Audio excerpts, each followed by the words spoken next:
Kita melihat soalan 1.22. A disk rotates steadily inside a disc-shaped container filled with oil of viscosity mu. Assume linear velocity profile with no slip and neglect stress on the outer edge of the disk. Find a formula for the torque M required to drive the disk. So, apa yang kita ingin bincangkan di sini ialah berkenaan dengan viskometer.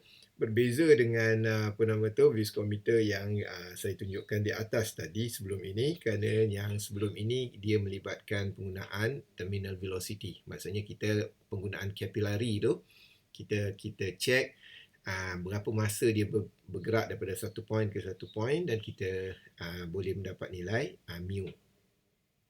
So yang ini selalunya rotating disk, kita panggil rotating disk kerana kita ada disk di sini, dan disk ini berputar dengan certain velocity.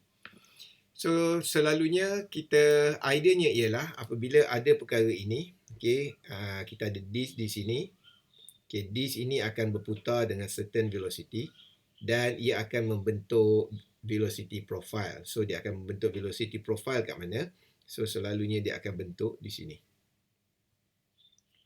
Cuma kita kata dalam lukisan kebanyakan buku dia akan lukis bentuk macam gini. Tetapi sebenarnya saya harap pelajar perlu faham, kita ada disk bulat seperti itu. So kita ada disk dengan ketebalan tertentu dan disk ini berputar dengan certain velocity. So kita ada satu tiang di sini.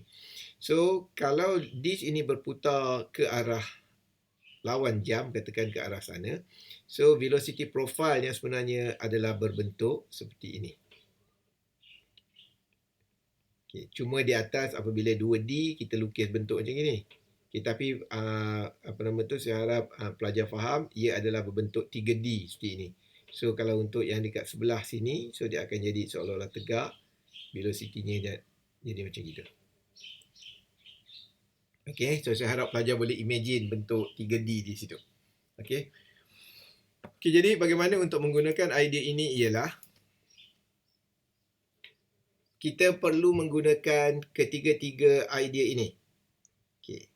Pertama, kita menggunakan rumus torque, iaitu hubungan di antara torque dan force adalah Q sama dengan FR, di mana Q di sini adalah torque, F adalah force dan R adalah jejari. Kenapa kita menggunakan torque? Kerana sekiranya kita ada disk di situ dan disk ini digerakkan dengan, for sure disk akan dipusingkan dengan force. Tetapi force dalam keadaan berputar kita panggil torque. Jarang kita panggil force juga. Force ni lebih kepada dia bergerak secara linear. Itu sebab kita kata enjin kita ada torque. Kerana enjin tu kita kata menghasilkan power, menghasilkan force, tapi bukanlah secara linear, secara berputar pada shaft. So jadi kita panggil torque lah. Rumus untuk torque adalah torque sama dengan FR. So nilai F di sini kita boleh masukkan nanti dengan nilai F sama dengan tau A, dan tau di sini kita boleh masukkan dengan tau sama dengan mu du dy. So jadi apa yang perlu kita buat di sini ialah, pertama, pelajar kena faham bahawa dalam rotating disk, maksudnya kalau kita ada disk di situ, kita ada disk di sini dan ini adalah center point dia. Kita kata sekiranya kita ada dua titik, satu titik di sini dan satu titik di atas. Kita dapati bahawa pada titik di sini jejari dia adalah kecil dan jarak yang dilalui, putaran yang dilaluinya adalah kecil. Tetapi bagi titik di bahagian atas, kita dapati bahawa ia bergerak pada jejari yang lebih besar dan distance yang dilaluinya adalah besar. Jadi di sini apa yang pelajar perlu faham ialah rumus kita melibatkan nilai jejari. So apabila melibatkan nilai jejari, kita kata kita kena faham bahawa perubahan jejari memainkan peranan. Oleh itu, pengiraan kita perlulah berdasarkan kamera. So, apa maksud kamera di sini ialah kerana kita bermula pada satu ruangan yang kecil dahulu. Katakan kita hanya ambil slot yang ini, katakan kita hanya fokus kepada satu area sahaja, area yang kecil. Contohnya seperti kawasan yang saya lorikkan di sini.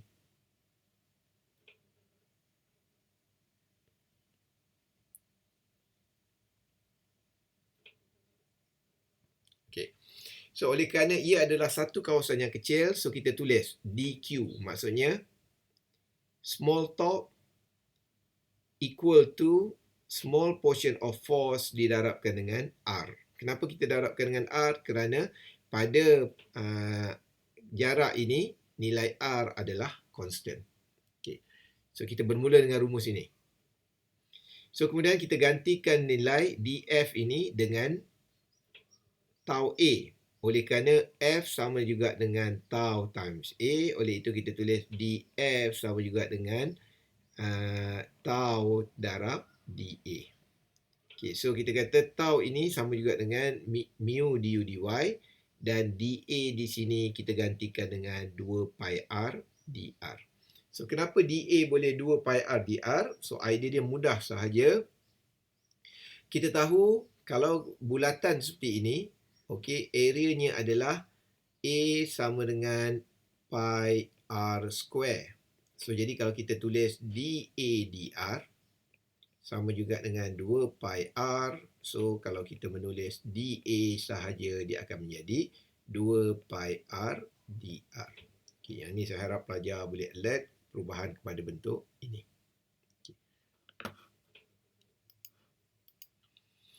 So kemudian sekiranya kita selesaikan, kita boleh mendapat keseluruhan nilai adalah ini, dan kita faham bahawa kita masih lagi ada bentuk dq dan dr. So jadi macam mana kita nak hilangkan, kita integrate both side. So kita boleh dapat nilai ini. So kalau kita integrate both side, saya rasa pelajar pun nampak kita hanya integrate kepada nilai dr, oleh itu hanya nilai r sahaja yang akan terkesan. So yang lain tidak akan terkesan. So kemudian kita kata kalau kita kira, kita dapatlah nilai ini. So ini adalah rumus untuk mengira satu side sahaja. Kerana kita kata kita ada disk tadi, kita hanya mengira di atas permukaan ini sahaja. So kalau katakan kita ada keadaan seperti ini, so kita kena darab dua. Kerana apa? Kita ada dua permukaan yang akan memberikan shear stress di dalam alat kita. So idea dia, jadi kita dah dapat yang ini.